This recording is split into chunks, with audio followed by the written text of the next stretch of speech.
বহু যুগের ও বহু দিনের কথা। এক সুদূর ঘন আরণ্যের কিনারায় একটি পর্ণকুঠিরে এক ইমানদার কাঠুরে তার পরিবার নিয়ে বাস করত। তার সংসারে তার প্রথম স্ত্রীর রেখে যাওয়া দুই নিষ্পাপ সন্তান, ছেলে আব্দুল্লাহ ও মেয়ে হাবিবা ছিল তার চোখের মণি। আব্দুল্লাহ ছিল বড় আর হাবিবা ছিল ছোট, কিন্তু দুর্ভাগ্যবশত তাদের সেই স্নেহময়ী জননী কিছুকাল আগে আল্লাহর ডাকে সাড়া দিয়েছিলেন। সেই একাকিত্ব ঘোচাতে কাঠুরে আবার বিবাহ বন্ধনে আবদ্ধ হল। কিন্তু তার দ্বিতীয় স্ত্রী এই ছোট্ট আব্দুল্লাহ ও হাবিবার সৎমা তার আচরণের মতোই বিষাক্ত ছিল। সে বাচ্চাদের দেখলেই বিরক্ত হতো এবং মনে মনে ষড়যন্ত্র আঁটত যে কিভাবে এই নিষ্পাপ আত্মাগুলোকে জীবন থেকে দূরে সরিয়ে দেওয়া যায়। কথায় কথায় সে তাদের শাস্তি দিত, কঠোর পরিশ্রম করাতো এবং পেট ভরে খেতে দিত না। এই আরণ্যের নিরীহ কাঠুরে দিনে দিনে দরিদ্র থেকে দরিদ্রতর হচ্ছিল। সে সূর্যোদয় থেকে সূর্যাস্ত পর্যন্ত কঠোর পরিশ্রম করে বনের কাঠ সংগ্রহ করত এবং সন্ধ্যা হতেই সেই কাঠ শহরে বিক্রি করে আসত। তার এই অক্লান্ত চেষ্টা শুধু কোনো মতে তাদের খাদ্যের সংস্থান করতে পারত। ঠিক সেই সময়ে পরীক্ষার মতো এক মহা দুর্ভিক্ষ নেমে আসলো পুরো জনপদে। মানুষ, পশু পাখি সবাই ক্ষুধার জ্বালায় কাতর হয়ে পড়ল। এই সংকটাপন্ন পরিস্থিতিতে তাদের দৈনিক খাবারের যোগান দেওয়াও অসম্ভব হয়ে উঠল। এক রাতে দুশ্চিন্তাগ্রস্ত কাঠুরে তার কুটিরের নিঃশব্দ অন্ধকারে বসে গভীরভাবে ভাবছিল। তার নিজের জন্য তার এক বিন্দু চিন্তা ছিল না, তার সমস্ত চিন্তা ছিল তার কোমলমতি ছেলে মেয়েদের ভবিষ্যৎ নিয়ে। সে দীর্ঘ আহাজারি করে তার স্ত্রীকে বলল, প্রিয়তমা, এখন আমাদের বাঁচার পথ কি? এই দুর্ভিক্ষের সময়ে আমরা আমাদের এই ছোট্ট সন্তানদের কিভাবে প্রতিপালন করব? আমাদের ভাণ্ডার তো প্রায় শূন্য। এই কথা শোনার পর সেই নিষ্ঠুর সৎ মা, যে কিনা সব সময় তাদের পথ থেকে সরাতে চাইত, সে সুযোগ লুফে নিল। সে তৎক্ষণাৎ উত্তর দিল, কাল আমরা একটি মিথ্যা অজুহাত দেখিয়ে অনেক দূরে এই গভীর অরণ্যে তাদের নিয়ে যাব। সেখানে আমরা কিছু কাঠে আগুন ধরিয়ে দেব, যাতে হিংস্র জীবজন্তুরা তাদের কাছে না আসতে পারে। তারপর তাদের এক একটি গুটির টুকরা দিয়ে আমরা কাজের বাহানায় ফিরে আসব। এরপর আমরা বাড়ি চলে আসব। যদি তারা ফিরে আসার পথ খোঁজেও, তবে কখনো খুঁজে পাবে না। কাঠুরে এই ঘৃণ্য পরিকল্পনা শুনে প্রথমে স্তব্ধ হয়ে গেল। সে কিছুক্ষণ ভাবল এবং তারপর দৃঢ় কণ্ঠে বলল, না, আমি এই জঘন্য কাজ করতে পারবো না। একজন বাবা তার নিজের সন্তানদের কিভাবে একলা ফেলে আসতে পারে এই ভয়ঙ্কর জঙ্গলে, যেখানে হিংস্র পশুরা তাদের খণ্ড খণ্ড করে ফেলবে? এর চেয়ে ভালো তো একসাথে না খেয়ে মরা। তখন তোমার শুধু আমাদের কবর বানানোর কষ্টটুকু করতে হবে। কিন্তু তার স্ত্রী উত্তেজিত হয়ে এবং ক্রোধে ফুঁসে উঠে জিদ ধরল। সেই জিদের কাছে কাঠুরে হার মানল এবং বিরক্তিভাবে সম্মতি দিল। তবে সে আক্ষেপ করে তার স্ত্রীকে বলল, কিন্তু আমার পিতা হৃদয় সব সময় তরপাতে থাকবে আমার নিষ্পাপ সন্তানদের স্মৃতিতে। সেই রাতেই ক্ষুধার কারণে আব্দুল্লাহ আর হাবিবার চোখে ঘুম ছিল না। তারা আড়াল থেকে তাদের বাবা মায়ের সমস্ত কথোপকথন শুনে ফেলল। এরপর ছোট্ট হাবিবা ভীষণভাবে কাঁদতে শুরু করল। সে তার বড় ভাই আব্দুল্লাহকে বলল, ভাই, আমরা মনে হয় আমাদের বাবা মায়ের কাছে বোঝা হয়ে গেছি, আর তারা আমাদের থেকে মুক্তি চাইছে। আব্দুল্লাহ তার বোনকে আশ্বস্ত করল এবং বলল, হাবিবা, বোন আমার, তুমি ভয় পেও না। আমি এর জন্য আল্লাহর ইচ্ছায় নিশ্চয়ই কোনো সমাধান খুঁজে বের করব। যখন বাবা মা ঘুমিয়ে পড়ল, তখন আব্দুল্লাহ বিছানা থেকে উঠল। সে নিজের গায়ে একটি চাদর জড়িয়ে নিল এবং ধীরে ধীরে দরজা খুলে বাইরে চলে গেল। চাঁদের আলোয় বাড়ির সামনে পড়ে থাকা নুড়ি পাথরগুলো রূপার টুকরোর মতো ঝলমল করছিল। আব্দুল্লাহ অনেকগুলো নুড়ি পাথর সংগ্রহ করে তার পকেটগুলো ভরে নিল এবং তারপর ঘরে ফিরে আসলো। ঘরে এসে সে তার বোন হাবিবার কাছে এসে বলল, প্রিয় বোন, তুমি শান্তিতে ঘুমিয়ে যাও, আল্লাহ অবশ্যই ভালো কিছু করবেন। এই বলে সে নিজেও শুয়ে পড়ল এবং শান্তিতে ঘুমিয়ে গেল।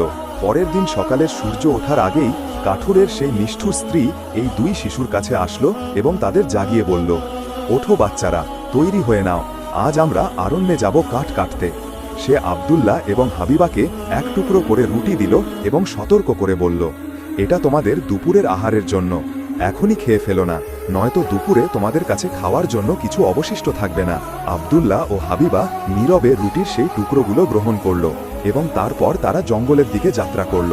কিছু দূর এগিয়ে যাওয়ার পর আব্দুল্লাহ হঠাৎ থেমে গেল এবং ঘুরে তাদের ঘরের দিকে তাকাতে লাগল।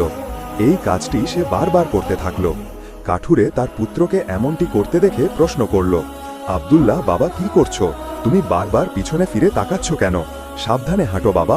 আব্দুল্লাহ উত্তর দিল, আমি আমাদের পোষা বিড়াল ছানাটিকে দেখছি, যেটা আমাদের বাড়ির চালে বসে আমার দিকে তাকিয়ে আছে। এটা শুনে সেই সৎ মা তাচ্ছিল্যের সুরে সঙ্গে সঙ্গে বলল, আরে তুমি তো একেবারে বোকা, ওটা তোমার বিড়াল ছানা নয়, ওটা তো সূর্যের আলো যা বাড়ির চালার উপরে এসে পড়ছে। কিন্তু আব্দুল্লাহ আসলে বিড়াল ছানাটিকে দেখছিল না। সে তো তার পকেট থেকে নুড়ি পাথরগুলো বের করে রাস্তায় ফেলছিল এবং ফিরে আসার পথ মনে রাখার চেষ্টা করছিল। যখন তারা আরণ্যের একদম মাঝখানে গিয়ে পৌঁছালো, তখন কাঠুরে বলল, হে আমার প্রিয় সন্তানেরা, এখন তোমরা কাঠ জোগাড় করো, আমি এখানে আগুন জ্বালিয়ে দেব। এরপর আব্দুল্লাহ আর হাবিবা অনেক কাঠ একত্র করে একটি বিশাল স্তূপ তৈরি করল। তারপর কাঠুরে সেই কাঠগুলোতে আগুন ধরিয়ে দিল। যখন আগুন তীব্রভাবে জ্বলতে লাগলো, তখন কাঠুরের স্ত্রী বলল, বাচ্চারা, এখন তোমরা এই আগুনটার কাছেই বসো, আমরা এখন কাঠ কাটতে আরো গভীরে যাচ্ছি। কাজ শেষ হলেই আমরা ফিরে আসব এবং তোমাদের সাথে করে ঘরে নিয়ে যাব। আব্দুল্লাহ আর হাবিবা সেই জ্বলন্ত আগুনের পাশে বসল। দুপুরের রুটি খেয়ে তারা একটু স্বস্তি পেল। তারা ক্রমাগত কুড়াল দিয়ে কাঠ কাটার আওয়াজ শুনতে পাচ্ছিল এবং সেই আওয়াজ শুনে তারা খুব খুশি ছিল ও আশ্বস্ত ছিল যে তাদের বাবা তাদের পাশেই আছে। কিন্তু বাস্তবে সেই আওয়াজ কুড়ালের ছিল না, বরং বাতাসের তোড়ে গাছের ডালপালাগুলো পরস্পর আঘাত করছিল। তারা অনেকক্ষণ ধরে তাদের বাবার অপেক্ষা করতে করতে ক্লান্ত হয়ে গেল এবং অবশেষেই সেখানেই ঘুমিয়ে পড়ল। যখন তাদের ঘুম ভাঙল, তখন চারপাশে হালকা অন্ধকার নেমে এসেছে। হাবিবা ফুঁপিয়ে কেঁদে উঠে বলল যে এখন আমরা আর কখনো বাড়িতে ফিরে যেতে পারবো না। আব্দুল্লাহ তার বোনকে সান্ত্বনা দিয়ে বলল যে, হাবিবা বোন আমার, আরও একটু অপেক্ষা করো, চাঁদ উঠুক, তারপর আমরা চাঁদের আলোয় সেই পথ ধরে ফিরে যাব। যখন পূর্ণিমা চাঁদ উঠে আসলো, তখন আব্দুল্লাহ তার বোনের হাত ধরল এবং সেই নুড়ি পাথরগুলোর দিকে তাকিয়ে চলতে থাকলো, যেগুলো সে আসার সময় রাস্তায় ফেলে এসেছিল এবং যা চাঁদের আলোয় ঝলমল করছিল। তারা ধীরে ধীরে সারা রাত হেঁটে চলল, আর যখন সকালের সূর্য উঠল, তখন তারা নিজেদের বাড়ির সামনে এসে দাঁড়ালো। কাঠুরের স্ত্রী দরজা খুলল। যখন তাদের সেই নিষ্ঠুর সৎমা তাদের দেখল, তখন সে হতভম্ব হয়ে গেল। তারপর সে ক্রোধের ভান করে বলল, তোমরা দুজন কি দায়িত্বজ্ঞানহীন ছেলে মেয়ে, তোমরা এতক্ষণ ধরে জঙ্গলেই ঘুমোচ্ছিলে। আমরা তো ভেবেছিলাম যে তোমরা আর কোনোদিন ফিরবে না। কিন্তু কাঠুরে যখন তার প্রিয় সন্তানদের জীবিত দেখল, তখন তার মুখে আনন্দের বন্যা বইতে লাগলো। সে তার নিষ্পাপ সন্তানদের জঙ্গলে ফেলে আসার জন্য খুবই হতাশ ও দুঃখিত ছিল। সময় এভাবেই কেটে গেল এবং কিছুকাল পর আরও একবার দুর্ভিক্ষ দেখা দিল। বাচ্চারা আরেকবার তাদের সৎমায়ের কথা শুনে ফেলল, যে বলছিল যে আমাদের খাদ্য সব ফুরিয়ে গেছে, এখন আমাদের কাছে শুধুমাত্র অর্ধেক রুটি রয়েছে। এইবার আমরা শিশুদের অনেক দূরে এবং আরও ঘন জঙ্গলে ছেড়ে আসব, যাতে তারা কোনোভাবেই ফিরে আসতে না পারে। এটা শুনে কাঠুরে খুব মন খারাপ করল, কিন্তু তার অন্য কোনো উপায় ছিল না। যখন গভীর রাতে সবাই ঘুমিয়ে পড়ল, তখন আব্দুল্লাহ আবার উঠল যে কোথাও থেকে সাদা নুড়ি পাথর খুঁজে আনবে। এই সাদা নুড়ি পাথরগুলোই ছিল যা আগেরবার তাদের ঘরে ফিরিয়ে এনেছিল। কিন্তু সে দেখতে পেল যে দরজায় তালা লাগানো আছে এবং বাইরে যাওয়ার কোনো পথ নেই। এটা দেখে সে পেরেশান হয়ে গেল। তবুও সে তার ছোট্ট বোনকে আশ্বস্ত করল এবং বলল, হাবিবা বোন আমার, কেঁদো না, আল্লাহ অবশ্যই আমাদের সাহায্য করবেন এবং তিনি আবার আমাদের রক্ষা করবেন। পরের দিন সকাল হতেই কাঠুরের স্ত্রী দুজন শিশুকে জাগিয়ে দিল এবং আবার তাদের দুটি রুটির টুকরো দিল। কিন্তু এই রুটির টুকরোগুলো আগেরবারের মতো বড় ছিল না, এগুলো খুবই ছোট ছিল। এরপর যখন তারা জঙ্গলের দিকে রওনা হলো, তখন আব্দুল্লাহ পকেটে হাত ঢুকিয়ে রুটিটিকে গুঁড়ো করে নিল এবং অল্প অল্প দূরত্বে থেমে থেমে সে সেই গুঁড়োগুলো রাস্তায় ফেলতে লাগলো। আব্দুল্লাহ, তুমি বারবার কেন থেমে যাচ্ছ? তার বাবা প্রশ্ন করল। আমি একটি কবুতরকে দেখছি যা আমাদের ছাদের ওপর বসে আমার দিকে তাকিয়ে আছে, আব্দুল্লাহ উত্তর দিল। তার সৎমা বলল, ওটা তোমার কবুতর নয়, ওগুলো তো সূর্যরশ্মি যা চিমনির ওপর ঝলমল করছে। কিন্তু আব্দুল্লাহ তো রুটির ছোট ছোট গুঁড়োগুলো রাস্তায় ফেলতে ফেলতে চলতে লাগলো। এইবার তারা জঙ্গলে এত দূরে এবং এমন জায়গায় এসেছিল যেখানে কাঠুরেও কখনো আসেনি। তারা আরও একবার কাঠ জোগাড় করে আগুন জ্বালালো এবং তাদের সৎমা বলল, বাচ্চারা, এখন তোমরা এই আগুনটার কাছে বসো, যদি তোমরা ক্লান্ত হয়ে যাও তো এখানেই ঘুমিয়ে পড়ো। আমরা কাঠ কাটতে জঙ্গলে যাচ্ছি, আমরা সন্ধ্যায় ফিরে আসব এবং তোমাদেরও সাথে করে নিয়ে যাব। দুপুর হতেই আব্দুল্লাহ তার রুটির দুটি টুকরো করল, একটি নিজে খেল এবং অন্যটি তার বোনকে দিল। আব্দুল্লাহ তার রুটির টুকরোগুলো তো আগেই ভেঙে রাস্তায় ফেলে দিয়ে এসেছিল যাতে বাড়ির পথ খুঁজে বের করতে পারে। এরপর দুই ভাই বোন ঘুমিয়ে পড়ল। রাত হয়ে গেল, কিন্তু তাদের নিয়ে যাবার জন্য কেউ ফিরে আসলো না। যখন রাতের অন্ধকার পুরোপুরি ছড়িয়ে পড়ল, তখন আব্দুল্লাহ তার বোনকে সান্ত্বনা দিয়ে বলল, হাবিবা বোন আমার, চাঁদ উঠুক, অপেক্ষা করো। যখন চাঁদ উঠবে তখন আমি সেই রুটির টুকরোগুলো দেখতে পাবো। যখন চাঁদ উঠল তখন তারা রুটির কোনো টুকরো দেখতে পেল না। আসলে সেই রুটির টুকরোগুলো পাখিরা তুলে নিয়ে গিয়েছিল। কিন্তু আব্দুল্লাহ তার বোনকে তবুও বলল, হাবিবা বোন আমার, চিন্তা করো না, আমরা রাস্তা খুঁজে নেব। এরপর তারা পুরো রাত এবং পরের পুরো দিন জঙ্গলে উদ্দেশ্যহীনভাবে ঘুরতে লাগলো, কিন্তু তারা কোথাও থেকে জঙ্গল থেকে বেরোনোর রাস্তা পেল না। ক্ষুধা পিপাসায় তাদের খুব করুণ অবস্থা হয়েছিল। তারা কয়েকটি বুনো কুল ছাড়া কিছুই খায়নি। সেই বুনো কুলগুলো তারা একটি কুল গাছের নিচ থেকে পেয়েছিল। ক্লান্ত হয়ে তারা একটি ঝোপের মধ্যে বসে পড়ল এবং বসতেই ঘুমিয়ে গেল। পরের দিন তাদের অবস্থা খুব খারাপ ছিল। তারা ভাবতে লাগলো যে আজও যদি তারা খাবার জন্য কিছু না পায় তবে তারা ক্ষুধায় মারা যাবে। দুপুরের দিকে তাদের একটি পাখি দেখা গেল, যেটা গাছের ডালে বসে খুব মিষ্টি সুরে গান গাইছিল। তার রং ছিল একেবারে সাদা। সে খুব মিষ্টি স্বরে গান গাইছিল, এত মিষ্টি সুর যে আব্দুল্লাহ ও হাবিবা থেমে তার আওয়াজ শুনতে লাগলো। তারপর সেই পাখিটি ডানা ঝাপটে উঠতে লাগলো এবং দুই ভাই বোন তার পিছু পিছু চলতে লাগলো। এমন মনে হচ্ছিল যেন সে তাদের নিজের পিছনে পিছনে চলতে বলছে। তারপর তারা চলতে চলতে একটি ছোট্ট বাড়ির কাছে পৌঁছালো। যখন তারা কাছে পৌঁছালো তখন তারা দেখে অবাক হয়ে গেল যে সেই বাড়িটি রুটি দিয়ে তৈরি করা হয়েছিল, কারণ তার ছাদও রুটি দিয়ে বানানো ছিল। আব্দুল্লাহ এটা দেখে আনন্দে লাফিয়ে উঠল এবং বলতে লাগলো, এখন আমরা আমাদের বাকি জীবন এখানেই কাটিয়ে দেব এবং এখন আমরা শ্রম ছাড়াই আমাদের পেট ভরাতে পারবো। এই বলে আব্দুল্লাহ একটুখানি ছাদ ভেঙে নিল যাতে দেখতে পারে যে সেটা সত্যি রুটি নাকি অন্য কিছু। আর হাবিবা জানালার কাছে গিয়ে একটুখানি জানালা ভেঙে নিজের মুখে পুরে নিল। এরপর তার একটি থরথর করে কাঁপা আওয়াজ শুনতে পেল। কেউ বলছিল, খায় এই কোন শয়তান আমার ছোট এই ঘর। এর জবাবে শিশুরা বলল, জান্নাত এই তো বাচ্চাদের, গরিবদের, মজুরদের। এই বলে তারা রুটি খাওয়ায় ব্যস্ত হয়ে পড়ল। এরপর দরজা খুলল এবং একটি খুবই বুড়ো এবং দুর্বল মহিলা, যার কোমর ঝুঁকে গিয়েছিল, সে নিজের লাঠি ঠুকতে ঠুকতে ঘর থেকে বাইরে বেরিয়ে আসলো। বাচ্চারা তাকে দেখে এত ভয় পেয়ে গেল যে তাদের হাত থেকে রুটি খসে পড়ল এবং জমিতে পড়ে গেল। এটা দেখে সেই বুড়ি মহিলা বলল, আরে প্রিয় শিশুরা, ভয় পেও না, ভেতরে চলে এসো, আমি তোমাদের অনেক রকমের জিনিস খাবার জন্য দেব। সে খুব আদর করে বাচ্চাদের ভেতরে নিয়ে গেল এবং সে অনেক ধরনের খাবার শিশুদের সামনে এনে রাখল, যা আব্দুল্লাহ এবং হাবিবা দুই ভাই বোন খুব মজা করে খেল। এরপর বুড়ি মহিলা তাদের শোয়ার জন্য দুটি ছোট ও সুন্দর পালঙ্ক দিল, যার ওপর সাদা চাদর বিছানো ছিল। যখন দুই ভাই বোন তাদের বিছানায় শুয়ে পড়ল তখন তারা খুব আরাম অনুভব করল। এমন মনে হচ্ছিল যেন তারা জান্নাতে এসে গেছে। বুড়ি মহিলা যদিও সেই শিশুদের সাথে খুব ভালোবাসার আচরণ করছিল, কিন্তু বাস্তবে সে একজন খতরনাক জাদুকরী ছিল, যে রাস্তা ভুলে যাওয়া মুসাফিরদের এইভাবেই নিজের কাছে ডেকে আনত এবং তাদের খুব যত্ন করত, তারপর তাদের রেঁধে খেয়ে ফেলত। যখন আব্দুল্লাহ এবং হাবিবা দুজনেই তাদের বিছানায় ঘুমিয়ে গেল তখন সে জোরে জোরে হাসতে লাগল। তার মুখে জল এসে গিয়েছিল এবং সে চুপচুপ করে বলল, এখন এরা আমার হাতের মুঠোয়, এখন এরা কোথাও যেতে পারবে না। পরের দিন সকালের সময় বাচ্চারা ওঠেনি যে বুড়ি উঠে গেল। সে বাচ্চাদের দেখল, তারা তখনও ঘুমোচ্ছিল। ঘুমন্ত অবস্থায় সেই দুই ভাই বোনকে খুব মিষ্টি লাগছিল।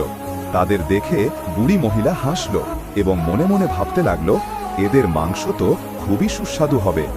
তারপর সে আব্দুল্লাহকে নিজের কোলে তুলে নিল যেন সে খুব শক্তিশালী মহিলা, এবং তার ঝুঁকে যাওয়া কোমরও সোজা হয়ে গিয়েছিল। এখন তাকে দুর্বল মনে হচ্ছিল না। সে আব্দুল্লাহকে নিয়ে বাইরে আসলো এবং বাড়ির কাছেই একটি ঘরে নিয়ে গেল। সেই ঘরটি আসলে একটি খাঁচা ছিল। সে আব্দুল্লাহকে ভেতরে ঢুকিয়ে বাইরে থেকে খুঁটি লাগিয়ে দিল। সে যতই চিৎকার করুক কিন্তু তার আওয়াজ সেখানে শোনার কেউ ছিল না। এখন বুড়ি মহিলা ঘরে ফিরে আসলো এবং হাবিবা তখনও ঘুমোচ্ছিল। সে এটা জানত না যে তার ভাই তার কাছে নেই। বুড়ি হাবিবাকে জোরে ঝাঁকুনি দিল। হাবিবা ভয় পেয়ে উঠে গেল। সে অবাক হয়ে বুড়ি মহিলার দিকে তাকাতে লাগলো, যার চোখে ভালোবাসার বদলে রাগ ছিল। সে রাগে বলল, ওঠ অলস মেয়ে, চল জল নিয়ে আয় এবং তোর ভাইয়ের জন্য কিছু রান্না কর। যখন সে খেয়ে খুব মোটা হবে তখন আমি তাকে খেয়ে ফেলব। হাবিবা যখন এটা শুনল তখন সে চিৎকার করে করে কাঁদতে লাগলো, কিন্তু এখন কান্নাকাটি করার কোনো ফায়দা ছিল না। হাবিবা বেচারি এখন সেটাই করত যা তাকে করার জন্য বলা হতো। আব্দুল্লার জন্য খুব ভালো খাবার রান্না করা হতো, কিন্তু হাবিবা বেচারির কপালে বাকি থাকা খাবার জুটত। বুড়ি মহিলা প্রতিদিন খাঁচার কাছে যেত এবং চিৎকার করে বলতো, আব্দুল্লাহ, তোর আঙুল বাইরে বের কর, যাতে আমি এই ব্যাপারটা আন্দাজ করতে পারি যে তুই কতটা মোটা হয়েছিস। আব্দুল্লাহ এর বদলে একটি হাড় তার হাতে ধরে দিত। বুড়ি জাদুকরী, যার দৃষ্টিশক্তি খুব দুর্বল ছিল, সে এটা দেখতে পারত না যে এটা তার আঙুল নাকি অন্য কিছু। সে প্রতিদিন সেই হাড় ধরে দেখত তো পেরেশান হয়ে যেত যে কি ব্যাপার, আমি প্রতিদিন একে এত ভালো খাবার খাওয়াই, তবুও এ মোটা কেন হয় না। এইভাবে 4 সপ্তাহ পার হয়ে গেল। এখন বুড়ি মহিলার জন্য ধৈর্য রাখা কঠিন হয়ে গেল। সে বলতে লাগলো যে এখন যাই হোক না কেন আমি এই ছেলেটিকে খেয়ে ফেলব। সে হাবিবাকে ডাক দিল, এ মেয়ে, জল নিয়ে আয়। আব্দুল্লাহ মোটা হোক বা পাতলা, আমি কাল সকালে তাকে রেঁধে খেয়ে ফেলব। বেচারি হাবিবার অবস্থা করুণ ছিল। সে বেচারি ফোঁস করে কেঁদে কেঁদে কাঁদছিল এবং জল আনছিল। সে বেচারি কাঁদতে কাঁদতে বলতে লাগলো যে হে আল্লাহ, আমাদের সাহায্য করো। এর চেয়ে ভালো তো এই ছিল যে আমাদের জঙ্গলেই হিংস্র পশুরা ছিঁড়ে খেয়ে ফেলত, যাতে আমরা 2 ভাই বোন একসাথেই মরে যেতাম। বন্ধ কর এই কান্নাকাটি। জাদুকরী বিরক্ত হয়ে বলল। পরের দিন হাবিবা বাইরে আসলো। সে জলে ভরা একটি পাতিল 2টি বাঁশের মাঝে ঝুলিয়ে দিল এবং তার নিচে আগুন জ্বালিয়ে দিল।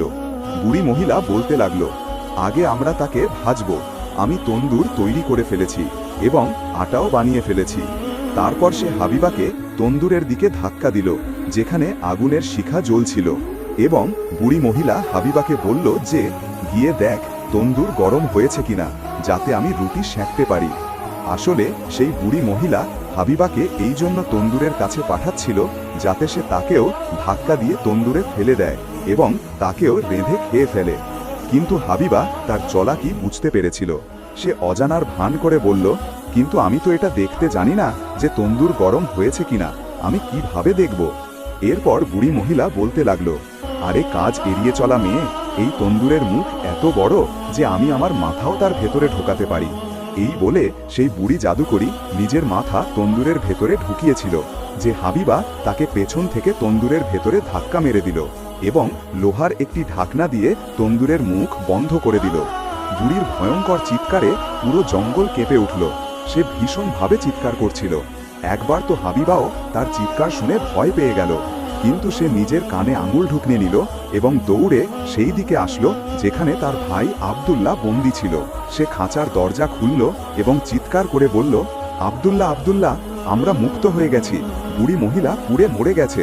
খাঁচার দরজা খুলতেই আব্দুল্লাহ এমনভাবে বাইরে আসলো যেন কোনো পাখি পিঞ্জরা থেকে বেরোচ্ছে। 2 ভাই বোন খুশিতে লাফাতে লাগলো। এখন তাদের জঙ্গলে কারো ভয় ছিল না। তারা নির্ভয়ে বুড়ি জাদুকরীর ঘরে চলে গেল।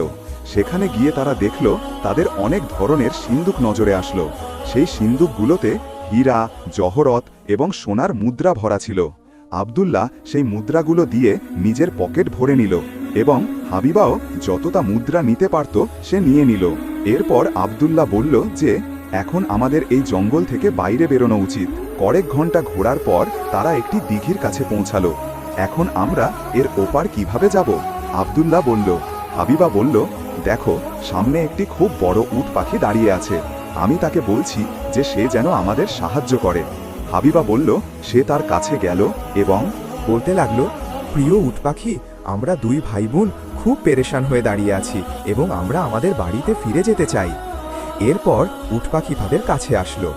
আব্দুল্লাহ উট পাখির ওপর চেপে বসলো। হাবিবাকে নিজের কাছে বসাতে চাইল, তো হাবিবা বলতে লাগলো, না ভাই, আমরা যদি দুজনেই এর ওপর বসি তবে আমাদের ওজন বেশি হয়ে যাবে। আমরা এক এক করে এর পিঠে সওয়ার হব এবং দিঘিটি পার হব। উট পাখি তাদের এক এক করে দিঘিটি পার করিয়ে দিল। এরপর তারা একটু এগিয়ে গেল, তো তাদের এমন একটি জায়গা দেখা গেল যা পরিচিত মনে হচ্ছিল। কিছুক্ষণ আরও চলার পর তাদের নিজের বাড়ি দেখা গেল। নিজেদের বাড়ি দেখে তারা খুশিতে লাফিয়ে উঠল এবং তাদের জান ফিরে আসলো, আর দুজন দৌড়ে নিজেদের বাড়িতে ঢুকে গেল। তাদের বাবা যখন তার প্রিয় সন্তানদের জীবিত দেখল, তখন তার খুশির সীমা রইল না। যখন থেকে সে তার নিষ্পাপ বাচ্চাদের জঙ্গলে ফেলে এসেছিল তখন থেকে তার মন শান্ত ছিল না। সে সব সময় তার বাচ্চাদের স্মৃতিতে থাকত এবং কাঁদত। তার স্ত্রী, যে সেই বাচ্চাদের সৎ মা ছিল, সেও অসুস্থ হয়ে মরে গিয়েছিল। আব্দুল্লাহ এবং হাবিবা সেই হীরা জহরতগুলো তাদের বাবার সামনে ঢের করে দিল, যেগুলো তারা বুড়ি জাদুকরীর বাড়ি থেকে নিয়ে এসেছিল। আর এইভাবে তাদের সারা জীবনের দুশ্চিন্তা শেষ হয়ে গেল। নিষ্ঠুর সৎ মা থেকেও তাদের মুক্তি মিলল। সে নিজেই নিজের খারাপ কাজের কারণে আল্লাহর শাস্তির শিকার হলো এবং খুশিতে দুই ভাই বোন তাদের বাবার সাথে সুখে শান্তিতে জীবন কাটাতে লাগলো। এখানেই আমাদের আজকের গল্প শেষ হলো। যদি আপনি এই গল্পটি উপভোগ করে থাকেন এবং এটি থেকে উপকৃত হয়ে থাকেন, তবে অনুগ্রহ করে আমাদের চ্যানেলটি লাইক এবং সাবস্ক্রাইব করে সমর্থন করতে ভুলবেন না, যাতে আপনি আরও অর্থপূর্ণ এবং উপভোগ্য গল্প পেতে পারেন। আপনাদের দেখার জন্য ধন্যবাদ এবং আমরা আশা করি পরের গল্পে আপনাদের সাথে আবার দেখা হবে ইনশাআল্লাহ।